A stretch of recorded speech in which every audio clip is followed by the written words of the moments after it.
Pai, em nome de Jesus Cristo, nós queremos pedir a tua bênção sobre esse momento em que nos reunimos aqui na tua casa. Nós colocamos diante do Senhor as nossas vidas. Pedimos inicialmente perdão pelos nossos pecados. Se porventura nós entristecemos o teu coração com algo que fizemos, falamos ou pensamos, ou até sentimos, nós queremos pedir perdão ao Senhor. Pedir que o Senhor receba a nossa adoração nessa noite aqui na tua casa, apesar de nós. Suplicar ao Senhor que receba os nossos louvores. Suplicar ao Senhor que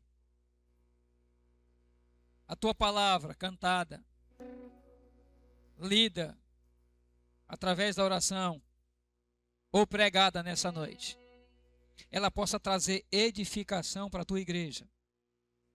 E nós saiamos daqui, Deus, fortalecidos por essa palavra, com a mente transformada por essa palavra, com a mente renovada por essa palavra, com disposição no coração para viver essa palavra e engrandecer o teu nome onde nós estivermos.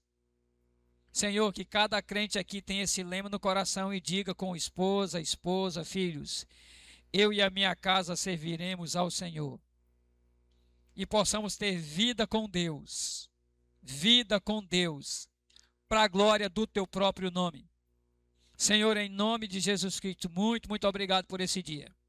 Recebe, Deus, a nossa oração. Clamamos por a vida do nosso irmão Morel, que vai se submeter a mais intervenções cirúrgicas, não sabemos quantas, o Senhor sabe. Mas colocamos a vida dele diante do trono da graça de Deus. Pedimos que o Senhor renove as forças do teu servo, dando a ele vigor, vitalidade e saúde para a glória do Senhor. Pedimos pela vida da irmã Regina e toda a sua casa, o consolo e o conforto do Espírito Santo de Deus. Nesse momento, ó Deus, de aperto no coração pela sua mãezinha que partiu, mas nos alegramos porque ela partiu em Cristo Jesus. E ela está com Cristo. E o Senhor sabe todas as coisas. Abençoa a irmã Regina, suas irmãs, seu irmão, sua casa, sua família. Renova as forças e alegra o coração delas. Que em nome de Jesus, ó Pai, a fé e a fortaleza do Senhor seja maior do que a tristeza da saudade, da falta. Em nome de Jesus. Abençoa o seu lar, sua casa e sua família. E muito obrigado, ó Deus, por estarmos aqui nessa noite, para glorificar, exaltar e bendizer teu nome. Desde já quero agradecer por a vida da minha filhinha, que hoje aniversaria e faz 9 anos. Para a glória de Deus. Que o Senhor abençoe, que ela cresça nos caminhos do Senhor, no temor do Senhor, na presença do Senhor, e a sua vida seja uma alegria para o coração de Deus.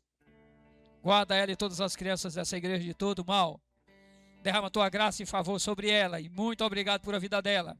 Em nome de Jesus, e a igreja diz: amém. Então vamos ficar de pé e vamos fazer essa leitura. Vou ler um versículo e os irmãos leiam os versículos seguintes, tá?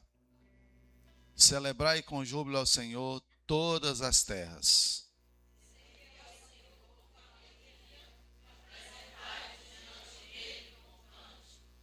Sabei que o Senhor é Deus, foi Ele quem nos fez, e dele somos o seu povo e rebanho do seu pastoreio.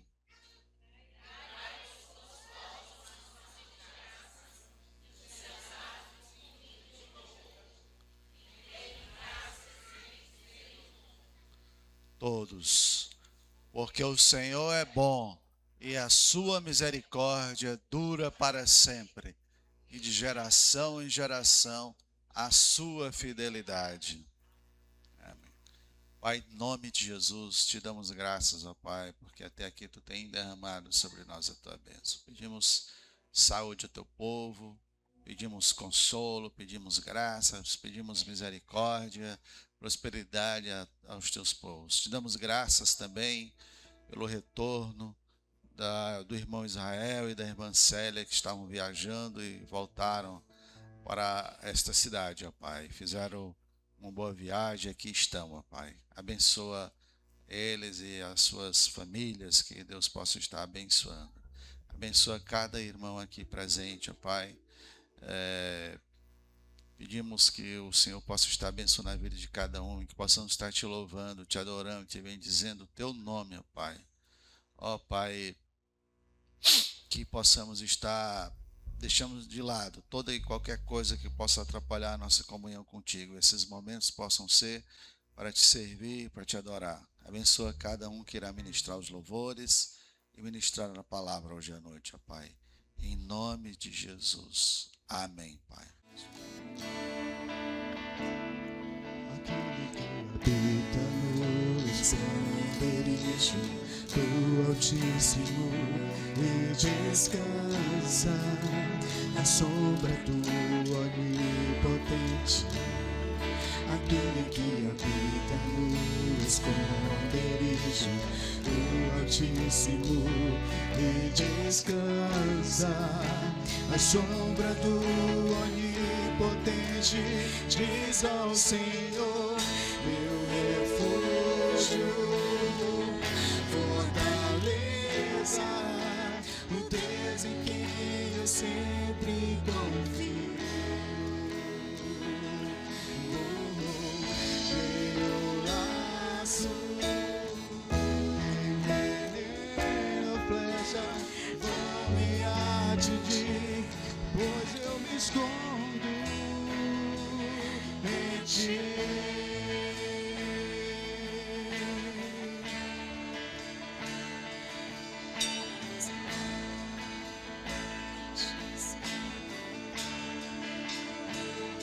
E tu me cobrirás com tuas penas, sobre as asas estarei seguro. A tua fidelidade é meu escudo. E tu me cobrirás com tuas penas, sobre as asas estarei seguro. A tua fidelidade é meu escudo.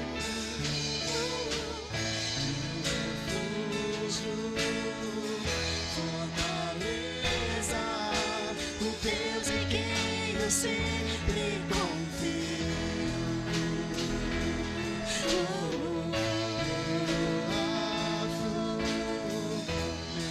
Veneno, flecha, vão me atingir, pois eu me escondo. Cair ao meu lado e 10.000 à minha direita, pelo Senhor eu ficarei de pé. E para nenhum animal chegarão à minha tenda. O meu Senhor é minha salvação. Meu refúgio, fortaleza, o Deus em quem eu sempre confio. Meu laço, veneno, flecha, vão me atingir, pois eu me escondo em ti.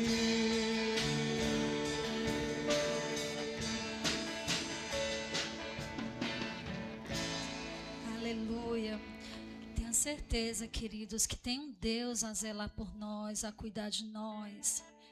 Em tempo e fora de tempo existe um Deus a cuidar e a zelar por nós.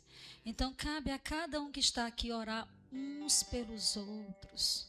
Orai-vos uns pelos outros. Segurar a mão um do outro. Apesar que às vezes o tempo da gente é muito difícil, é uma correria, mas o Espírito está pronto. Continue orando uns pelos outros, orar pela vida do pastor, pela sua família, orar por cada membro, porque você foi pago por um preço muito caro, muito alto. E Ele nos amou e te viu, ainda em substância informe. Olha como Deus é amor. E cabe a nós amarmos e nos perdoarmos a cada dia.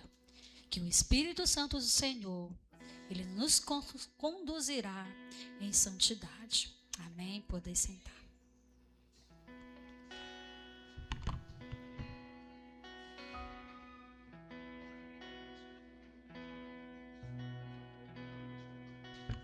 Amém, irmãos. Eu esqueci, faltou um. Aleluia, me perdoe, irmãos.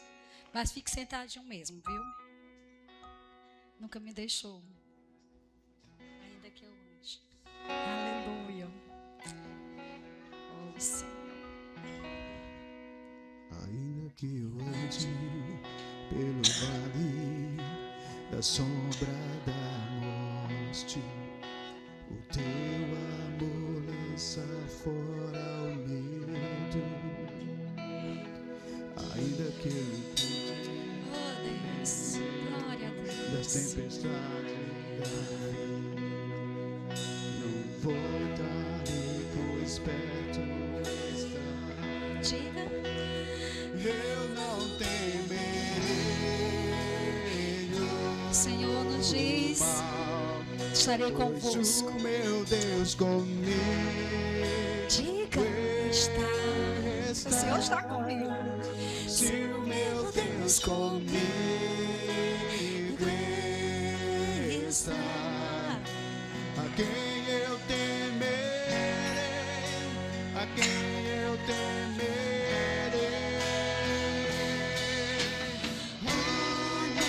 Nunca me deixou na tempestade ou na paz, oh não, nunca me deixou. E quando bem ou quando mal, oh não, nunca me deixou. Oh, o Senhor nunca nos deixou.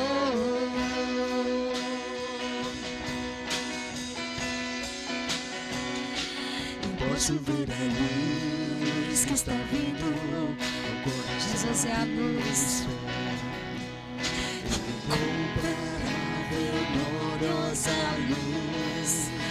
Não Não haverá um fim aos problemas, mas até este dia viverei sabendo que estás aqui. estás aqui, Senhor. Eu não temerei o mal. Pois o meu Deus comigo estás. Se o meu Deus comigo estás, a quem eu temerei, a quem eu temerei. Oh, não, nunca me deixou. Se eu desejo essa noite, Toda paz, oh, não, parece recursos. e quando Ah, meu Deus, oh Deus. oh, não, Recursos de amor, Pai. oh, o Senhor nunca me deixou. De amor,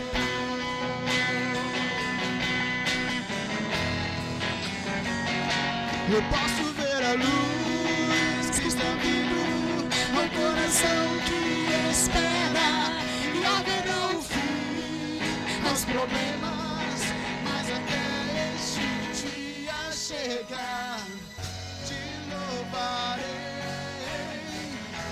te louvarei.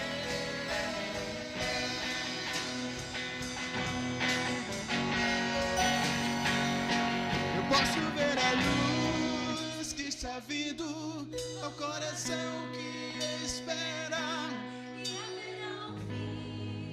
aos problemas, mas até este dia chegar, te louvarei,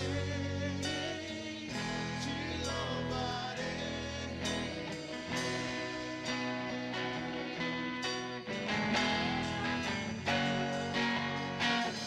Oh, não, nunca me deixou na tempestade.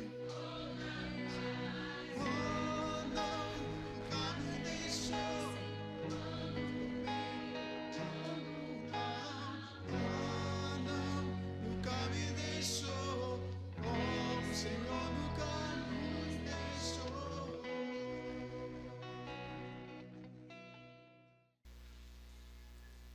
Vamos abrir as nossas Bíblias.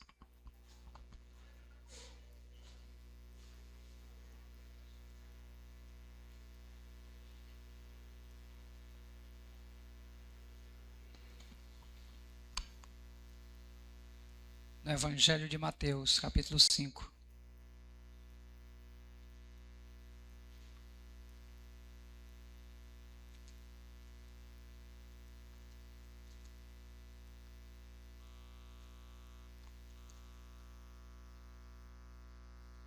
Mateus 5, 17, por favor. 18, na verdade, o 18. Aí também já anota aí os irmãos e David aí, Vitória. Mateus 5, depois 28. Aí vamos ler. E depois eu vou dizer outros textos para os irmãos acompanharem aqui, que Vitória e os meninos vão estar colocando, para a gente acompanhar esse texto da palavra de Deus. Esses textos, né? Hoje o meu sermão não tem um tema. E tem um tema, né? Não necessariamente um título, né? Tem um tema. Hoje o meu sermão não tem pontos. Eu sempre divido em 3, 4 pontos. Não terá hoje. Quero trazer algumas reflexões para os irmãos sobre a palavra de Deus, mas não um ponto específico. E quero usar alguns textos. Aí pedir aos irmãos que, à medida que eu pedir o texto, os irmãos acompanhem a leitura com a gente, para a gente ser edificado. Vamos ler o primeiro, tá bom? Agora tem a TV aqui, eu não preciso olhar para cá. O negócio é chique agora. Eu olho para cá e vocês olham para cá. Não preciso me virar agora não. Agora é. Porque em verdade vos digo, até que o céu e a terra passem, nenhum i ou um tio jamais passará da lei, até que tudo se cumpra. Vamos ler de novo juntos, por favor, igreja. Porque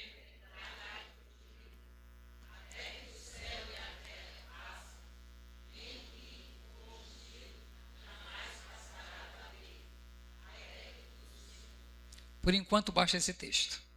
Eu quero meditar hoje sobre a sutileza de Satanás e do pecado na nossa vida. A sutileza, não é um título, é uma linha de pensamento, tá bom? É o título. Se quiser colocar, mas eu não intitulei a mensagem com isso. Mas eu quero falar para a igreja hoje sobre a sutileza do pecado. E por quê, irmãos? Porque só tem uma coisa que separa eu e você de Deus. Só uma coisa que a Bíblia nos ensina, é o pecado. Então eu não poderia pregar uma mensagem diferente que não a mensagem sobre o pecado. Eu sei que nós vivemos dias em que hoje as pregações não têm sido sobre pecado. Tem sido sobre prosperidade, sobre exigir de Deus aquilo que você tem direito, porque você é filho do rei. Nessa linha de pensamento hoje, você tem que exigir de Deus. Você é filho do rei, então você tem que exigir de Deus, nessa mensagem. A mensagem hoje é que todo crente prospera. Então eu acho que esqueceram de Paulo. Se todo crente tem que prosperar no sentido do mundo, no sentido do que é a prosperidade do mundo, se isso é verdade, nesse sentido, então Paulo foi esquecido por Deus. Porque Paulo tinha tudo, abriu mão de tudo e sofreu a vida toda e terminou preso e ainda perdeu a cabeça. Então, Paulo não é referência para essas pessoas que pregam sobre prosperidade. E por que eu venho falar sobre Bíblia e sobre a palavra de Deus? Porque essa é a maior riqueza. Para mim e para você. Nós não trouxemos nada, o apóstolo Paulo diz, nós não trouxemos nada para esse mundo. Nós não vamos levar nada daqui. Eu não estou falando com isso que você não tenha projeto, que você não queira crescer, que você não queira comprar um carro bom, uma casa boa, uma casa de praia. Né? Quem é que não quer uma casa de praia? Que se eu perguntar, eu acho que ninguém vai ficar sentado e dizer, não, eu não quero porque eu sou muito santo e espiritual. Quem é que não quer um carro do ano? Eu não estou dizendo que isso é a coisa mais importante para a sua vida, mas quem é que não gostaria? Mas essas coisas todas ficam aqui. Quando você chegar no fim da vida, nos últimos dias, você não vai se preocupar se você teve uma casa grande na praia, se você teve um carro grande. Não, você vai preocupar o que é que eu deixei para minha família? O que é que eu vou partir e deixei para eles como ensino? Que princípios eu desenvolvi na minha vida de maneira que isso vai ser útil para os meus filhos e minhas filhas, meus parentes, os que vierem depois de mim, da minha linhagem, vai servir para eles. O que é que eu deixei? Agora eu vou repetir. Nada contra você ter projeto e querer grandes coisas. Nada contra isso, estou falando. Somente essas coisas elas não devem ocupar o primeiro lugar na sua vida, nem na minha vida. Não devem e não podem ocupar. Mas eu vou falar hoje sobre pecado. Eu quero pregar hoje sobre o pecado na nossa vida. Porque é ele que separa a mim e a você de Deus. É ele que tira a nossa paz. É ele que tira as nossas alegrias. O que é que Jesus diz? O ladrão. Mas não é só o diabo. O ladrão vem somente para matar, roubar e destruir. Mas como é que ele vem? É ele, o diabo, que efetivamente tira a minha paz, a minha alegria? Não. Ele me seduz, eu peco. Esse pecado é que tira a minha paz e a minha alegria. Que é o pecado que tira a nossa paz e a alegria. Em tese, não é o ladrão, não é o diabo que tira. Ele veio para destruir, tudo bem. Mas o meu pecado que eu pratico, quando eu dou atenção a ele, é que tira tudo isso de mim. Tira a minha alegria, tira a minha paz. Tira, às vezes, às vezes tenta tirar de nós a certeza de salvação. Sabia? Que o pecado tem essa capacidade de seduzir a pessoa dizer, poxa, já pequei tanto, já estou tão afastado de Deus, eu acho que eu perdi foi a salvação. Começa até a pensar isso. Que o diabo é sujo. Então quero pregar hoje sobre essa sutileza do pecado na nossa vida. Mas eu quero seguir outra linha, eu quero tratar outras coisas antes de entrar nisso, tá bom? Jesus, no capítulo de número 5, versículo 18, ele diz, porque em verdade vos digo, até que o céu e a terra passem, nenhum i ou tio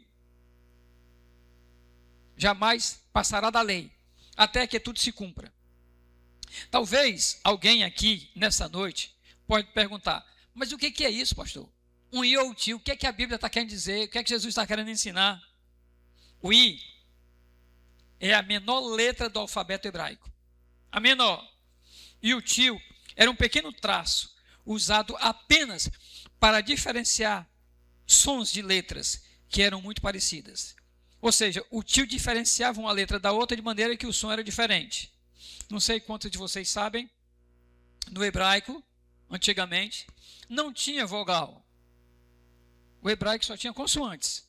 As palavras eram formadas por consoante. Tanto é que o nome de Deus, Yahvé, alguns pronunciam Yahvé, Yahweh, no Antigo Testamento, eram só 4 consoantes. Não tinha vogal. Aí um povo chamado os maçoretas, posteriormente surgiram, e eles tiveram a ideia. Nós vamos colocar sinais nas letras, para que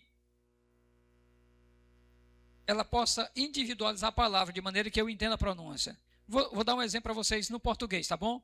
Vamos supor aqui, uma palavra simples. Mora. Mora, de morar, do verbo morar. Mora. Se fosse no hebraico antigo, só teria lá o M e o R. Só teria o M e o R. Como é que eu saberia que aquela palavra era mora e não mira de atirar, se só tinha um M e o R? Como é que eu saberia que era mora e não mero desconhecimento? Mero. Como é que eu saberia se só tivesse o M e o R? Como eu saberia? Os maçoretas colocaram uns símbolos ao lado das letras, embaixo ao lado das letras, de maneira que aquela consoante era pronunciada com tal som, a partir daquele símbolo maçorético. Então os maçoretas foi um povo que fez isso. Tá bom? Ele colocou nessas consoantes sinais para ensinar a pronúncia do som vocálico. Na verdade, é a pronúncia do som vocálico daquelas consoantes, porque só havia consoante. Tá certo? Então, quando ele colocava o sinal, você sabia que era mora e não mira, e não mero, por causa do sinal. Se ele colocasse o sinal, seria mira e não mora. Se ele colocasse outro sinal, seria mero e não mira e nem mora, pelo sinal que ele colocasse. Jesus está falando aqui que pode passar tudo, quando vai passar tudo, né? Até que tudo passe. Nem um i, nem um tio, né? E o tio era esse traço que diferenciava a letra para diferenciar a pronúncia. Ou seja, Jesus está pegando os menores detalhes da escrita do hebraico para provar que, para Deus, na sua palavra, nada, absolutamente nada, porque ele está pegando a palavra.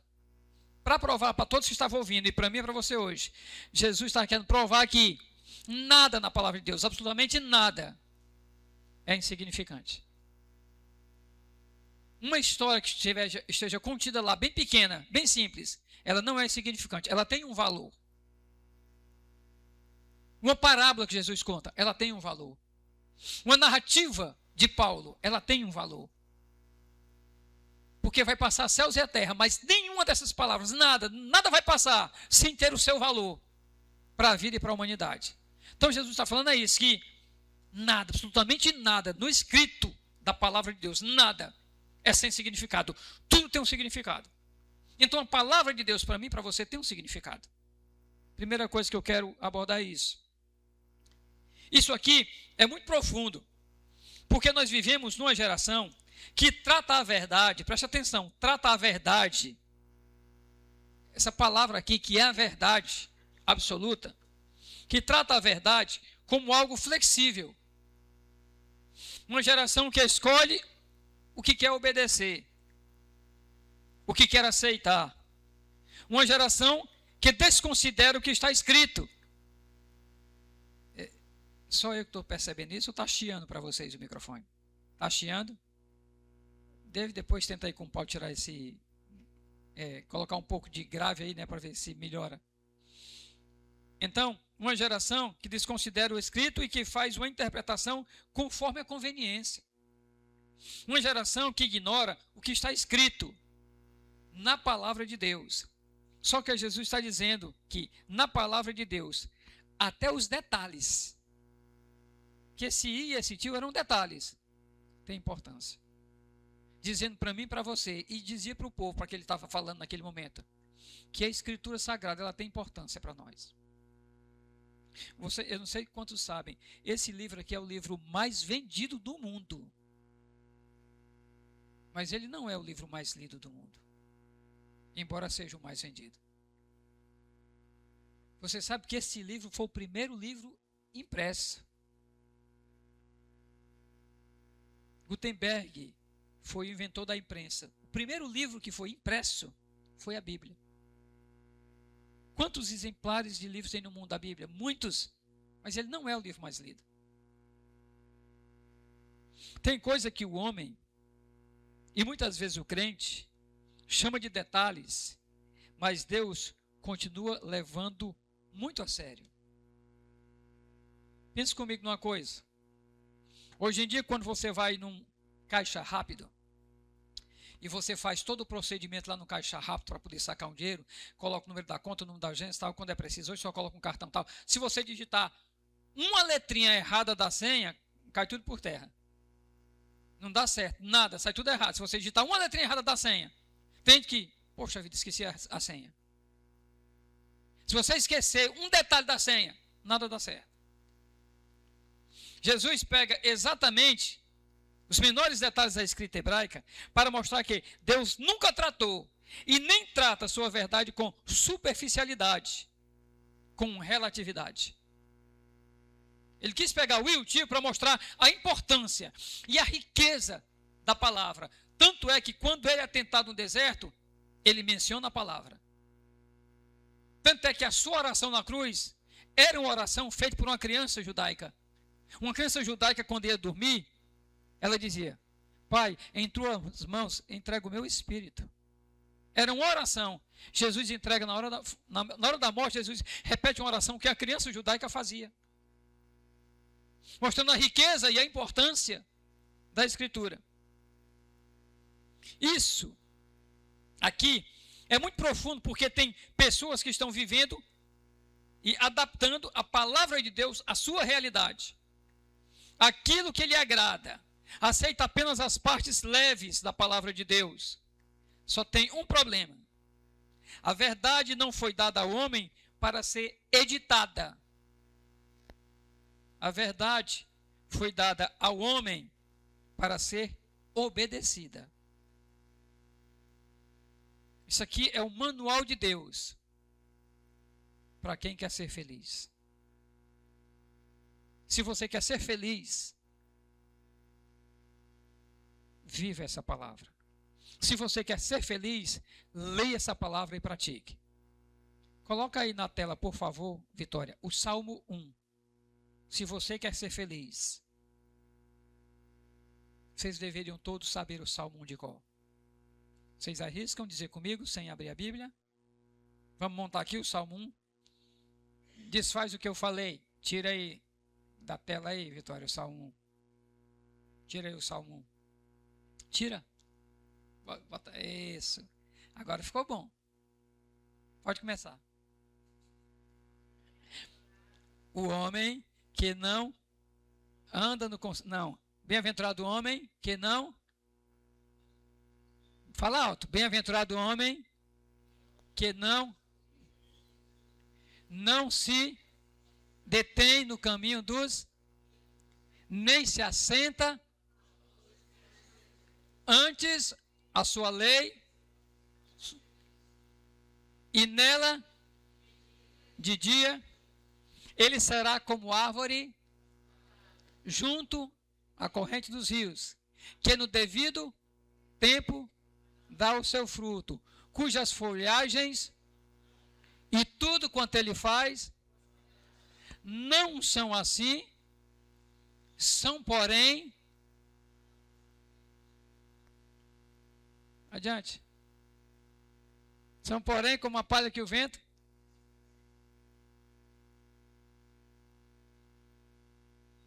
Vamos lá? São, porém, como a palha que o vento dispersa. Porque o Senhor conhece o caminho dos, mas o caminho dos ímpios perecerá. Olha, presta atenção.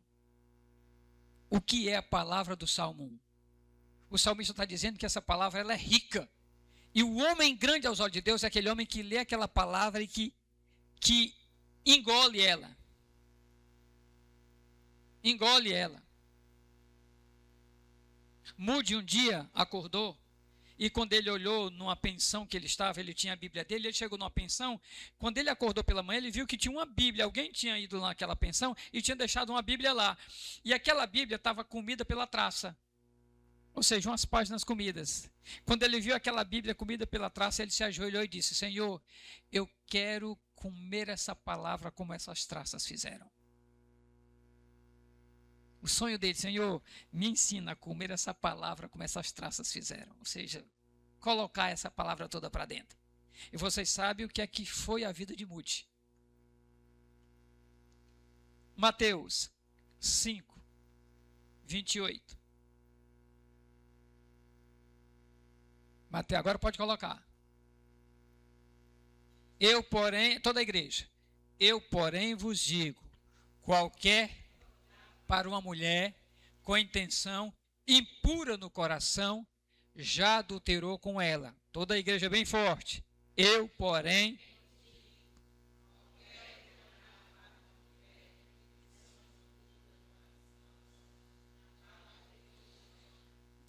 a questão aqui não é o tratar de adultério, mas esse texto é um dos melhores textos para tratar de pecado.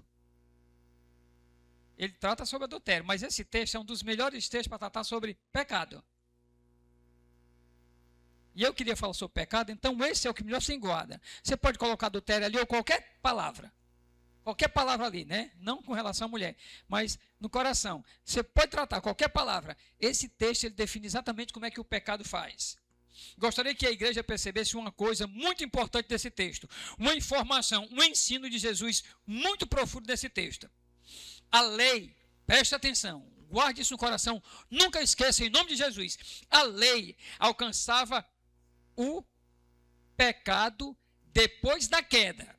Guarde isso. A lei alcançava o pecado depois da queda. Tá bom? Só que Jesus está tentando impedir a queda antes de acontecer. Esse texto aqui, Jesus está falando para impedir a queda antes dela acontecer. A lei tratava o pecado. Você cometia o pecado, aí vinha a lei e dizia, é pecado. A pessoa ia lá, oferecia um cordeiro, ou fazia algo que a lei mandasse para pagar o pecado. Jesus vai além da lei. Ele tenta alcançar o pecador antes dele pecar. Ele diz, eu porém vos digo, se qualquer olhar com intenção impura, e eu estou falando aqui adultério, mas pode ser qualquer pecado. Qualquer pecado. Se alguém olhar de forma impura, ou seja, lá está no coração lá, se alguém olhou, ele vai tentar pegar antes do pecado acontecer. Por isso, Jesus não começa falando do ato. Ele não começa falando do ato, do adultério. Ele começa falando da origem. Ele começa falando da origem desse adultério. E de qualquer outro pecado, da origem. Ele começa falando do lugar onde tudo começa. Veja comigo outra expressão importante do texto. Tá bom? A Bíblia diz, né, no texto, eu quero ler com detalhe esse mesmo texto, tá bom? Qualquer que olhar para uma mulher com intenção impura. Jesus não está falando de simplesmente enxergar. Jesus está falando de um olhar mais que casual, de uma observação comum da vida. O texto está falando de um olhar alimentado, de um olhar cultivado, de um olhar que decidiu permanecer, de um olhar que começa a nutrir desejos errados no coração. Olha o olhar que ele está definindo, aquele olhar que foi alimentado. Aquele olhar que você viu e você alimentou, que você carregou ele de desejos, de vontade. Não é só o olhar, por olhar, mas é um olhar que você foi nutrindo. Nós vivemos numa geração que normalmente trata apenas as consequências. Jesus, ele trata a causa. Esse texto é rico para mostrar que ele trata a causa. Jesus não espera o pecado amadurecer para começar a tratar. Ele não espera. Quando alguém cai num pecado grave, o que é que as pessoas normalmente dizem? Vamos supor, alguém que você não viu a vida, ele cai no pecado grave. Vamos dizer frases aqui que as pessoas normalmente dizem. O que elas dizem normalmente? Olha, eu não acredito no que aconteceu. Eu não acredito que ele fez isso ou ela fez isso. Eu não acredito que aquele irmão cometeu esse pecado. Eu não acredito que ele foi capaz de fazer isso. Não é isso que a gente diz? Normalmente, quando é um pecado grave. Sabe o que é que Jesus diz? Isso não começou hoje. Isso não começou hoje. Não começou hoje. Aí vamos voltar para o texto que a gente leu. Começou quando? Quando olhou e alimentou. Ele caiu hoje ou ela caiu hoje, mas isso não começou hoje. Vocês estão olhando o resultado. Não. Houve uma causa primeira. E essa causa primeira não foi cortada. Poderia ter sido cortada e não foi.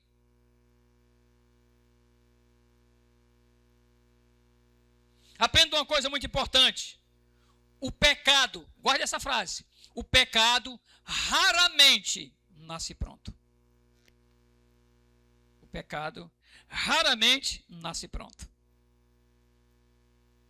Ele vai sendo alimentado, cultivado, ganhando raízes, criando espaços, ganhando espaço, criando raízes. Por isso Jesus vai para a origem. O adultério, ele não nasce quando duas pessoas se encontram. Quando duas pessoas, né, se encontram no sentido, você me entende o que eu estou falando, quando elas se encontram. Ele nasce quando alguém decide alimentar. Olha essa frase, eu fiz essa frase, mas vai ficar legal você guardar. O pecado nasce quando alguém decide alimentar aquilo que deveria matar.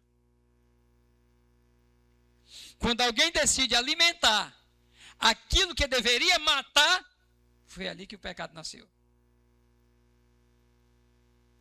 Tem gente tentando vencer o pecado na prática, enquanto continua alimentando ele na imaginação. Fica lutando para não praticar. Fica lutando para não praticar, mas está alimentando ele na imaginação. Na origem. Não está matando ele na origem. Observe uma coisa aqui. Jesus não está tornando o mandamento mais leve. Não. Ele está tornando o mandamento mais profundo. Deus não vê só aquilo que estamos fazendo.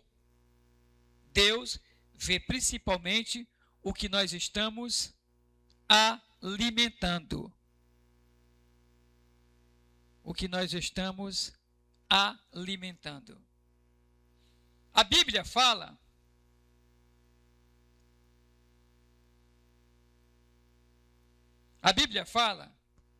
de dois homens. A Bíblia fala de dois homens. Um que se chamava Davi e outro que se chamava José. Ambos foram submetidos à mesma tentação. Vocês sabem da história. Davi, ele viu uma mulher tomando banho lá da sacada do seu palácio e ele se deitou com ela. José foi convidado pela mulher de Potifar para se deitar com ela e ele fugiu.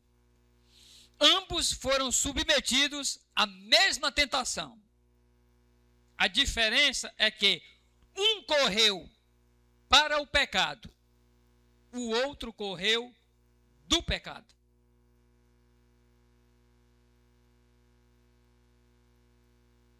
Um correu para o pecado, o outro correu do pecado. Guarde isso no coração. A guerra contra o pecado é a única guerra onde quem vence é aquele que foge.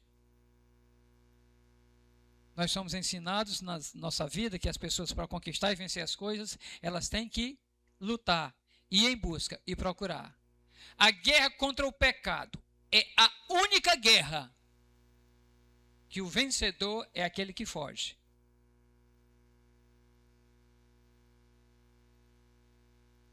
Eu quero aqui ainda meditar com vocês. Eclesiastes. Tá bom?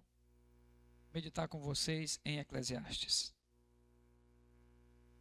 Eu acho que é capítulo 11, se não botei aqui. Bota aí Eclesiastes 11, por favor. Eclesiastes 11.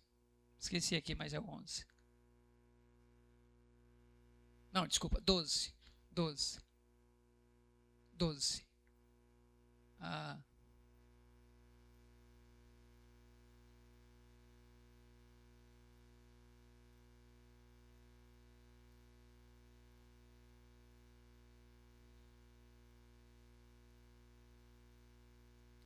Bota na pasta aí,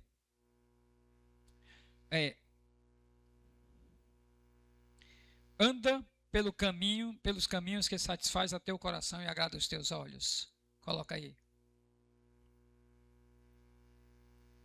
Anda pelos caminhos que agrada. Anda pelos caminhos. Pesquisa aí pra gente, por favor. Nesse texto ainda. Senão eu olho aqui rapidinho pra gente. Anda pelos caminhos. 11.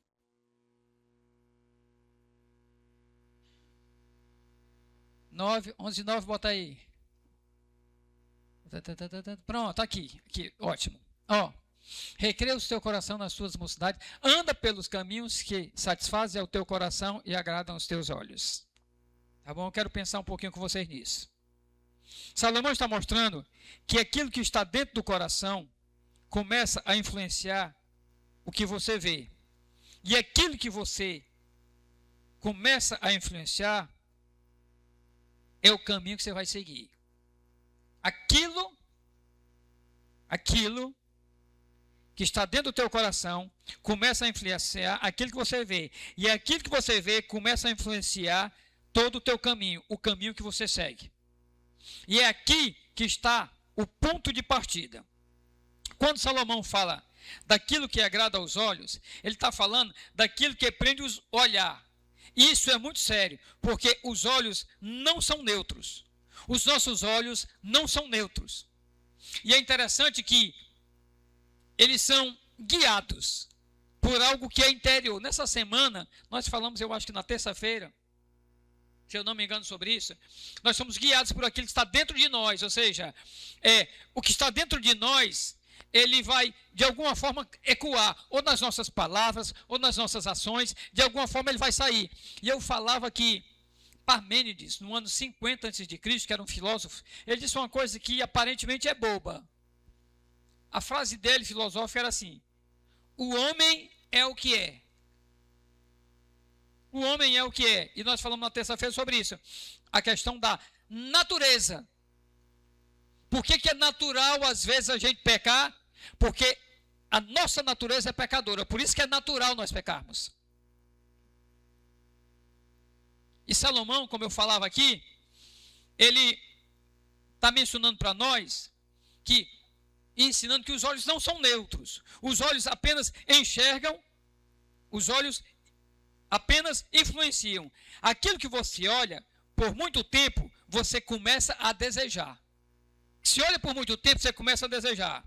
Por isso é que Jesus disse, todo aquele que olhar, ele não disse sentir, ele disse, todo aquele que olhar para uma mulher com intenção pecaminosa.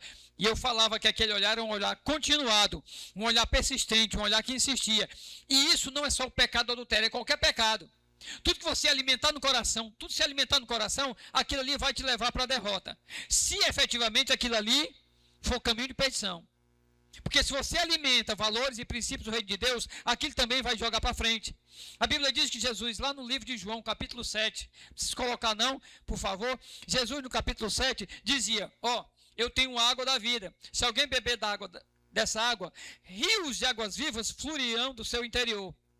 Se alguém beber dessa água, ele está dizendo o quê? Se você se encher dessa água, se essa água ocupar o seu coração, a sua mente, rios de água vivas vão fluir do seu interior. Mas hoje a gente vê uma geração, e eu tiro isso pelo futebol lá na sexta-feira, um exemplo. Eu jogo no futebol na sexta-feira e o filho da nossa irmã Júlia jogava lá, o Luan, e ele até falava para a mãe dele, mãe, o pastor, quando alguém diz um palavrão, ele tira do jogo. Porque tem gente que não é crente e a gente estabeleceu uma regra lá. Quem falava um palavrão ficava 3 minutos fora do jogo. Tinha hora que não dava nem para jogar direito, né? Porque quem fala um palavrão 3 minutos fica fora do jogo, tinha hora que não dava nem para jogar direito. Não sei se o David pegou isso. Dizia um palavrão 3 minutos, pegou não. Aí eu acho que foi um pouquinho depois, que o David deixou logo da igreja, falava um palavrão 3 minutos ficava fora. Aí o Luan disse, mano, pastor, bota quente lá, o cara fala um palavrão e fica 3 minutos fora. Aí teve um dia que um falou, disse, falou. Aí ficava aquela discussão para ele não sair. Aí eu dizia para ele, rapaz, você falou, mas o problema é que você está tão acostumado a falar que você nem percebe que falou. Você está tão acostumado a falar que você não percebe que fala. Aí por que eu quis mencionar isso? Tem coisas que a gente como crente está em pecado e continua alimentando, cuidando, que já está tão comum na vida da gente que a gente peca e nem sente mais. A gente peca e aquilo nem mexe mais com a gente. Aquilo nem abala mais a gente. Um olhar malicioso para alguém, a gente acha que nem é mais pecado. Nem acha que é. Uma palavra que a gente diz que magoou o irmão, a gente nem sente. Fala e nem sente.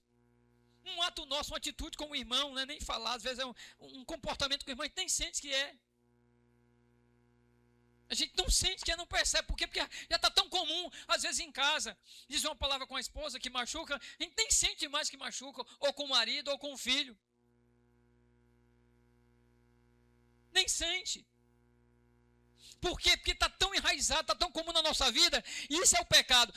Ele se tornou comum na vida da gente, ou seja, a gente já não luta contra ele, porque ele já entrou dentro de nós, já faz parte do nosso ser. Mas quando a gente começa a se encher da palavra, a palavra vai colocar tudo isso para fora, e a gente vai começar a perceber isso. Se porventura, aí outro ensino, se porventura você está cometendo pecado simples, que às vezes a sua esposa já falou, ou seu esposo, ou seus filhos, ou seus pais, você está cometendo pecado simples, e até então você comete isso, não magoa você, isso não traz você a reflexão, é porque está faltando palavra de Deus dentro de você, porque se a palavra de Deus estiver dentro de você, ela vai colocar isso para fora. Se a palavra de Deus começar a entrar na sua vida, ela vai jogar isso para fora, ela vai expulsar isso da sua vida. Ela coloca isso para fora. Por quê? Porque não pode conviver dentro de você palavra de Deus, que é o próprio Espírito de Deus, a essência de Deus, dentro de você e o pecado. Não pode. E atos pecaminosos. Não pode. Por isso que o salmista diz no Salmo 19, 14, vamos dizer todo de cor, bem bonito. As palavras dos meus lábios e o meditar do meu coração sejam agradáveis na tua presença, Senhor, rocha minha e redentor meu. Por que ele fala isso? Porque ele sabe que até a palavra dele, ele deseja que seja agradável a Deus. Até um ato simples que seja, dele seja agradável a Deus. A sensibilidade de perceber que magoou um irmão, uma irmã, e, poxa vida, eu posso ter magoado o irmão. Com essa palavrazinha tola, eu posso ter magoado. Quantas vezes eu acho que aconteceu aqui? Teve gente que eu disse alguma coisa e eu peguei, quando foi à noite ou de manhã, liguei para a pessoa e disse, meu irmão, aconteceu isso e isso, aconteceu. Foi assim, foi uma pessoa que pediu para dar um recado, um aviso, e eu esqueci, e eu fiquei profundamente magoado e triste comigo, de poxa vida, a pessoa me pediu, eu esqueci. No outro dia eu mandei mensagem, meu irmão, me perdoe, eu esqueci daquela mensagem, não foi de mal não, mas foi porque a liturgia tomou o espaço e eu não lembrei, me perdoe. Eu senti de pedir perdão ao irmão por pequenas coisas. Se você, meu irmão, se você, minha irmã, está sentindo isso no coração, pedindo perdão ao irmão, à irmã, ou ao marido, ou à esposa, por pequenas coisas, glória a Deus, a palavra de Deus está dentro de você. Você está cheio da palavra. Se, entretanto, você anda fazendo pequenas coisas e elas não incomodam você, e já ficou normal na sua vida, isso é muito ruim. É porque a palavra não está dentro de você, ela não está colocando isso para fora. Porque quando a água limpa é colocada num balde cheio de espuma suja, eu já falei aqui, quanto mais água você coloca, ela vai jogando para fora a água suja do sabão, da roupa que você lavou. Se você pegar um balde cheio de espuma de suja que lavou roupa e você botar ele embaixo da torneira e a torneira começar a soltar água limpa, daqui a pouco a água lá dentro vai ficar limpa. Por quê? Porque aquela água limpa vai jogar a água suja para fora. Se você não está sendo limpo por essa água, é porque você não está bebendo dessa água. Desculpa a expressão, a sua barriga está toda ensaboada. Você não está colocando para fora essa sujeira. Mas você não está colocando porque você não está enchendo o seu ser dessa palavra que limpa. Aquilo que você olha há muito tempo, você começa a desejar. Por isso que Jesus diz, todo aquele que olhar, não é sentir, todo aquele que olhar para uma mulher com intenção pecaminosa, já comecei a adultério com ela. Aí eu falava, tem gente que faz isso, que olha com malícia para a pessoa e já nem sente mais. Já nem sente. Já nem sente. Olha com malícia para a mulher e já nem sente. Já nem respeita a esposa, já nem respeita a mulher que ele olha. E às vezes mulher já olha, nem respeita o marido, nem respeita o outro, nem respeita. E nem sente que aquilo ali é pecado. Nem sente que é pecado, e é pecado. Ele não começou pelo ato, Jesus começou pelo olhar, quando ele falou lá. O pecado não começa quando as mãos tocam, ela começa quando os olhos permitem. Isso não é teoria. Gênesis 3:6. Vai colocando aí enquanto eu vou lendo aqui. Gênesis 3:6. Viu a mulher que a árvore era boa. Viu a mulher que a árvore era boa. Gênesis 3:6. Ela viu, ela desejou, ela tomou e ela caiu. Ou seja, o pecado começou no olhar antes de chegar nas mãos. 2 Samuel 11:2. 2 Samuel 11:2. Viu Davi uma mulher muito formosa. Veja a progressão da queda. Ele viu, ele desejou, ele chamou e ele pecou. Ou seja, o olho abriu a porta e o pecado entrou. A Bíblia fala de... Desculpa. Você lembra do pecado de Acã? Quando Josué disse para entrar na cidade e destruir tudo, não trazer nada, absolutamente nada. Josué 7:21. Quando falam para Acã, olha o que é que Acã diz. Olha o que é que Acã responde. Quando ele é indagado pelo pecado que ele cometeu, ele diz: vi, cobicei e tomei. Olha isso. Ele mesmo descreve o processo do pecado. O olhar alimentou a cobiça. E a cobiça destruiu a vida dele e da família. Nós precisamos entender algo muito sério. O problema não é aquilo que você faz. O problema é aquilo que você deixa entrar dentro de você. Porque o que você faz já é pecado. Quando você deixou entrar aquilo.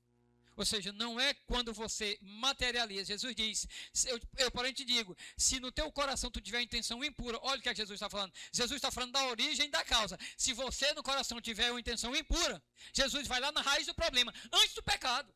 Ele não está falando, você olhou para a mulher, conseguiu convencê-la e você saiu com ela. Não está falando nem disso. Ele está falando, se dentro do seu coração você já olhou com intenção impura para aquela mulher e alimentou algo, ele diz, você já pecou. Por quê? Porque o pecado não começou quando ele foi materializado. Ele já começou dentro de você. Você apenas materializou aquilo que já estava dentro de você. E esse é o nosso problema. A gente está brincando de pecar. Porque o pecado já está dentro da gente. A gente já tem intenção maliciosa. Já faz as coisas com malícia. Já faz as coisas premeditando. Já faz as coisas pensando. Já premedita tudo. Já prepara tudo como se não fosse pecado. Já é pecado, igreja. Quando você faz, apenas você materializou o pecado que você já tinha cometido.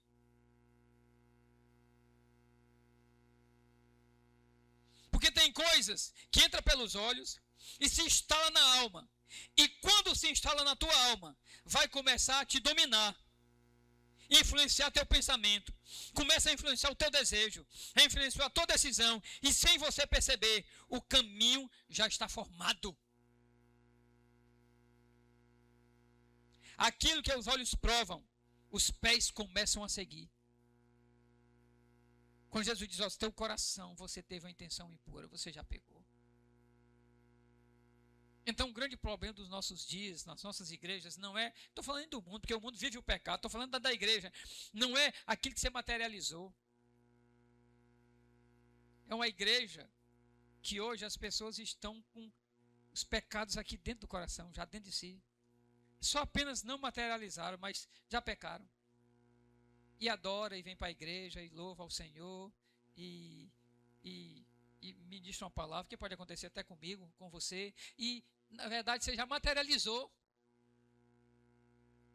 Está dentro de você, você já pecou, você não fez aquilo se tornar material, ou seja, aquilo só não aconteceu, mas o pecado já está lá, instalado. E a gente brinca com isso. Por que brinca com isso? Porque não dá atenção que Jesus diz, olha, se em teu coração, se dentro do teu coração, se você já pensou isso, se você já está olhando para isso, ou seja, olhando e alimentando de forma diferenciada, quando não deveria aquilo, você já pecou. Por isso Jesus diz, eu porém vos digo, ele faz o quê? Ele faz uma análise mais profunda do que o pecado causa de quando ele começou. Então nós temos algo para fazer na nossa vida nessa noite. Não é olhar para o pecado que a gente já cometeu, não. É olhar para aquele pecado que está dentro de nós, porque em algum momento nós já começamos a alimentar. E dizer, até aqui você veio, agora é daqui para trás, porque eu não vou mais alimentar. Daqui para trás, você volta agora, não é mais para frente. Porque não, eu não estou dizendo nem o pecado que você materialize ou eu. Estou falando disso, eu estou falando é daquele que já está instalado. E às vezes, instintivamente, a gente sem querer pratica. Por quê? Porque já está no coração. E já é pecado. E às vezes a gente não quer tirar. Isso pode ser, Viviane falou aqui alguma coisa, foi interessante, sobre ter sido salva por Cristo, coração transformado. Agora eu amo meu irmão, eu amo a minha irmã, esse negócio que a gente tem que levar muito a sério. E é isso, às vezes a gente nem ama, né? Às vezes a gente nem ama. E a Viviane abordou um negócio interessante aqui que a gente pensar. Será que eu estou amando o irmão como eu deveria amar, como Jesus me ensina a amar? Será que eu estou amando o meu irmão desse jeito? Será que eu estou amando a minha irmã desse jeito? Será que tem uma canção, acho que o Júlio conhece, o menino conhece, que diz assim, ó, recebi um novo coração do Pai. Aí diz assim, eu acho lindo aquele verso que diz assim, ó, lindo aquele verso assim, ó, muita poesia. Eu sou livre para te amar, para te aceitar, e para te pedir perdão. Acho lindo esse verso. Eu sou livre para te pedir perdão. Fantástico isso, sabe por quê? Porque quando a gente é crente, ele nos libertou de uma maneira que a gente é capaz de ser livre para pedir perdão. Porque eu acho que a grande dificuldade do ímpio é pedir perdão. Ele diz, não, você é salvo, agora você é crente, você pode pedir perdão. Você tem a liberdade de pedir, ou seja, você é apto agora a pedir perdão. Você pode pedir perdão. E você deve pedir perdão. Então esse cântico fala disso, que de homens e mulheres com vidas transformadas, onde somos livres para fazer o que é certo. Nós não fazíamos. Nós fazíamos as coisas erradas. Por quê? Porque a Bíblia nós estávamos cegos. E conhecereis a verdade, a aletheia, o véu será tirado. E você vai ver agora onde é que você estava pisando. Agora você vai ver o caminho. Você não vai pisar mais nesse caminho. Você conheceu a verdade te libertou. E nessa liberdade que essa verdade te dá, que é a palavra de Deus, que entra no teu coração, ela te dá liberdade de ser livre para amar, para perdoar, para aceitar, para caminhar junto. Liberdade para se perdoar. Quantas vezes a gente não se perdoa por algo que fez? Quantas vezes a gente não se perdoa por algo que fez? E o perdão que Cristo concedeu na cruz é pleno. Não carece de mais nada. Só de uma coisa, Senhor, me perdoa, e já está perdoado.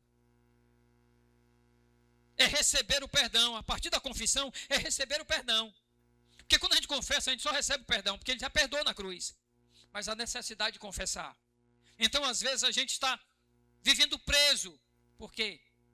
A gente tem um coração livre, porque Cristo libertou. Mas nós estamos prendendo ele com ações que entristecem a Deus, com comportamentos que entristecem a Deus. E por quê? Eu vou repetir. Porque não nos enchemos da palavra de Deus. De maneira que ela coloque para fora o nosso eu. O que é que eu preciso, pastor Levi? É me encher da palavra para ela colocar para fora todo o eu. Ou seja, eu tenho que ser crucificado o mais rápido possível. Para que Cristo viva em mim. Eu tenho que crucificar o meu eu. Para que Cristo viva em mim. Mas às vezes, Cristo já morreu por mim. Mas a gente ainda não está disposto a isso que Mateus diz. Quem quiser vir após mim, negue-se a si mesmo. Quem quiser vir após mim, tome a sua cruz. Dia após dia, negue-se a si mesmo. Dia após dia, tome a sua cruz. Quem quiser vir após mim, negue-se a si mesmo. Ou seja, aquele que quer vir após Cristo, tem que se negar. E o que é se negar? É negar essa velha natureza. É entender que o que Jesus fala na sua palavra é muito sério. Que a gente precisa, que nós precisamos constantemente estar bebendo desse manancial aqui. Para quê? Para esse manancial colocar para fora o nosso eu, a nossa vontade. Para que o nosso olhar não seja mais um olhar malicioso. Para que o nosso falar não seja um falar que parece pontas agudas de metal que fere as pessoas. Para que a nossa forma de ver as coisas não seja com maldade, com malícia. Para que nós aprendamos a tratar as pessoas, às vezes dentro da nossa casa, como ela merece. Quantas vezes a gente dentro de casa trata mal aquele ou aquela que está ao nosso lado? Quantas vezes a gente não trata como deveria tratar? A gente não cuida como deveria cuidar, não ama como deveria amar. Ainda o nosso eu dominando. E a palavra de Deus nos convida a gente a olhar para dentro de nós e para lançar fora aquilo que quer causar a nossa queda, aquilo que está lá, que é pecado efetivamente, a gente deve confessar, mas que ainda não foi materializado. A gente joga para fora aquilo. Por isso que o salmista no Salmo 19, eu não lembro o versículo, diz assim, Senhor, perdoa os meus pecados, aqueles que me são ocultos.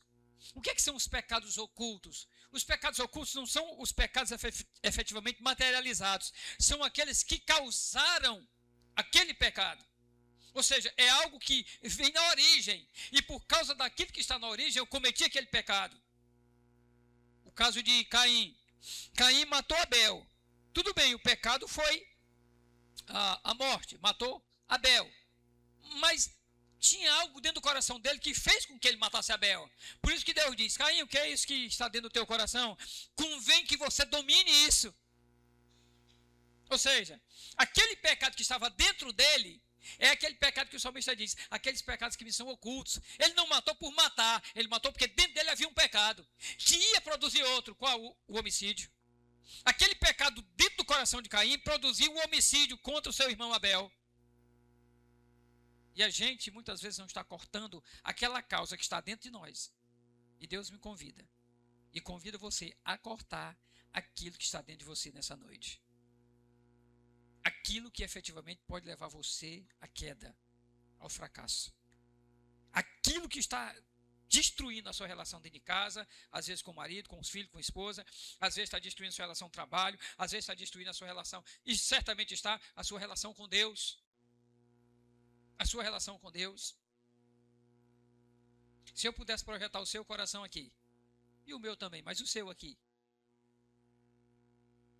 Se a gente tivesse um tipo de projetor, de data show, que eu ligasse aqui no seu braço em algum canto, e esse data show projetasse o seu coração aqui, quem queria ser a primeira pessoa a vir? Quem ia ser a primeira pessoa? Não, eu quero que projete o meu coração aí. Quem que seria a primeira pessoa a vir? Talvez ninguém quisesse. Talvez nenhum de nós quisesse. Nenhum. Por quê?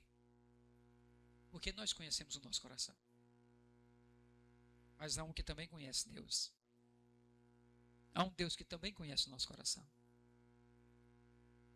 E Ele nessa noite está disposto a nos renovar o entendimento da sua palavra, de maneira que a gente não fique pensando no pecado que a gente ainda não fez, mas fique pensando e abandone aquele pecado que está no nosso coração e que em qualquer momento pode ser materializado. Ou seja, se transformar em algo material. Mas efetivamente está sendo pecado dentro de nós. Jesus diz, eu porém vos digo, se no teu coração tu já fez isso, acabou-se. Você já pecou. Já é pecado. Então, que a gente tenha atenção para isso. Curve a sua cabeça, feche os seus olhos.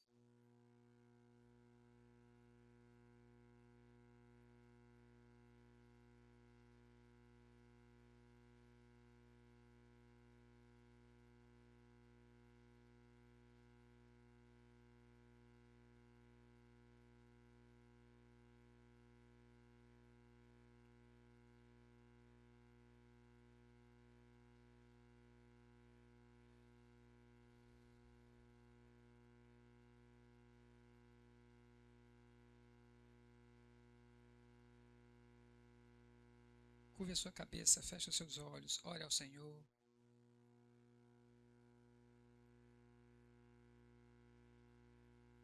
Se você precisar pedir ajuda a Deus, peça. Às vezes a gente não quer pedir ajuda a Deus, né? Peça. Senhor Deus, há quanto tempo eu tenho orado, Senhor, e não tenho pedido ajuda ao Senhor? E eu preciso da tua ajuda, Pai. Eu preciso da tua ajuda, Pai, porque tem coisas que eu ainda não pratiquei, mas que dentro do meu coração estão me incomodando, porque elas não estão conforme a tua palavra. E embora ninguém na igreja saiba, Pai, nem minha esposa, nem meu marido, nem meus filhos, embora ninguém saiba, Senhor, o Senhor Deus sabe todas as coisas. E eu não consigo esconder do Senhor isso. Senhor, em nome de Jesus, me ajuda. Eu não quero mais, Pai, estar vivendo com isso dentro do meu coração. Eu quero pedir que o Senhor me ajude, Pai, a abandonar isso, Deus. Não deixa, Deus, que eu acalente, que eu alimente isso no meu coração. Não deixa, Deus, que os meus olhos, ó Deus amado, sejam maus. Faz dos meus olhos, olhos bons, Deus. Assim trata o meu coração, Senhor, para que os meus olhos sejam bons. Mas estamos aqui nessa noite, eu sei que toda a tua igreja está aqui nessa noite, porque reconhece, ó Deus, que Jesus Cristo morreu pelos nossos pecados. E que nós não temos condição de pagar nenhum deles. Mas Jesus pagou todos os nossos pecados. E nessa noite eu quero pedir, Senhor, em nome de Jesus, muda dentro de nós aquilo que ainda precisa ser mudado, Pai. Senhor, que tenhamos olhos bons. Senhor, que tenhamos olhos bons. Nos ajuda, Deus, nos ajuda, Pai. Nos ajuda, Senhor, em nome de Jesus Cristo. Ministério de Louvor, para a gente cantar uma canção ainda.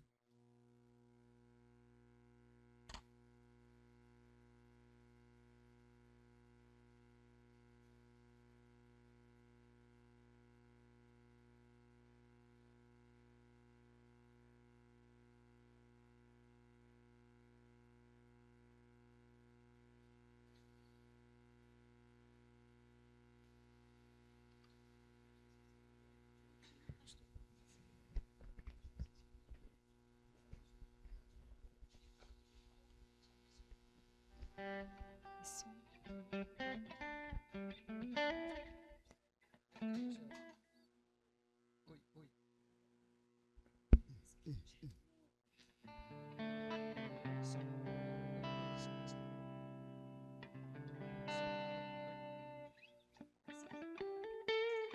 Oi, som.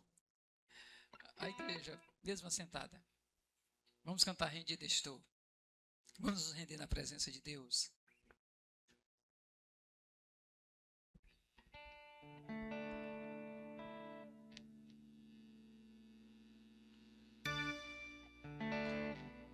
Tá bom, toca, viu? É esse mesmo. Beleza, é esse mesmo. Ah, deixa eu não sei. Toma-me, rendido estou aos pés da cruz e encontrei o que tenho, te entrego, ó Deus. A igreja toda canta com a gente. Diga assim, ó. Vem limpar as minhas mãos, purificar meu coração, que eu ande em tudo que tu tens pra mim. A igreja diz: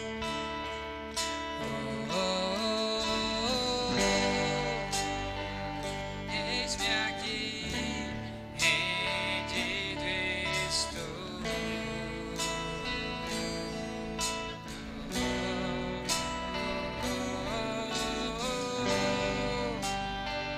Eu sou teu e tu és meu.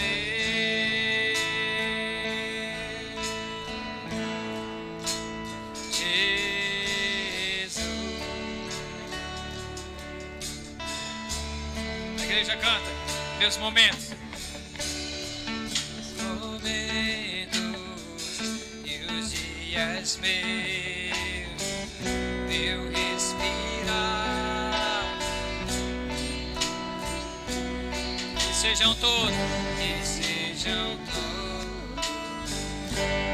pra ti, ó Deus. Eu quero ouvir toda a igreja cantando.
A igreja declara: minha vida dou.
Glória a Deus. Irmãos, eu sempre falo, cuidado com o que você canta. Que é quando você diz assim, ó: minha vida dou a ti, Senhor, faz em mim o teu querer. Você chegar em casa e para você, para Deus fazer o querer dele na sua vida, ver alguma aflição, você fez essa oração hoje aqui, você disse. Às vezes acontece na nossa vida isso. A gente precisa passar por algo duro para que a nossa vida seja mudada por Ele. E a gente diz: faz em mim o teu querer. Às vezes o querer de Deus não é exatamente o que a gente quer. Aí às vezes a gente lamenta. Mas você disse isso quando cantou. Alguém gostaria de desistir dessa canção e quer cantar de novo? Alguém quer cantar só essa parte de novo? Minha... Só essa parte. Pastor, o senhor é mau, né? Eu vou pedir isso para minha vida. E pra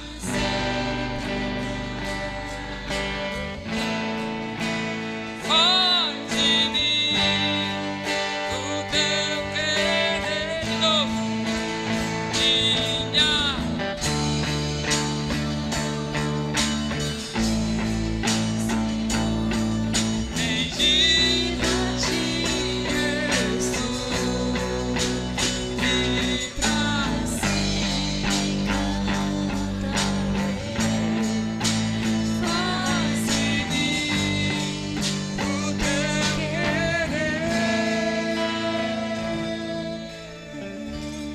glória a Deus, ninguém desistiu, né? Fica de pé aí.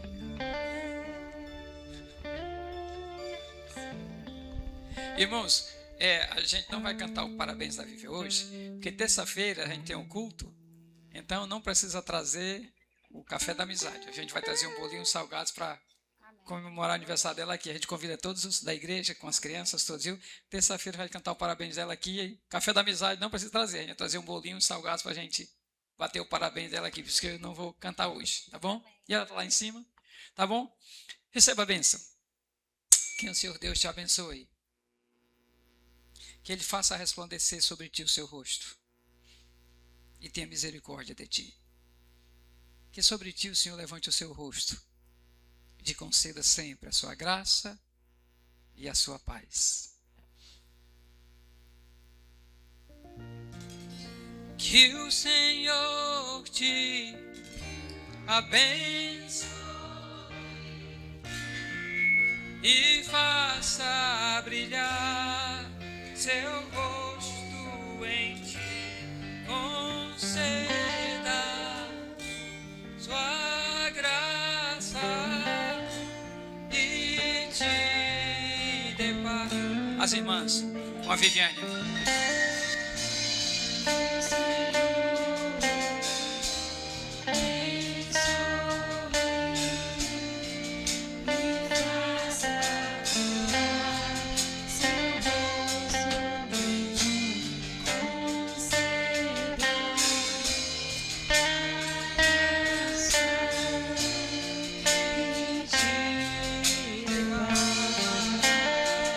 Igreja.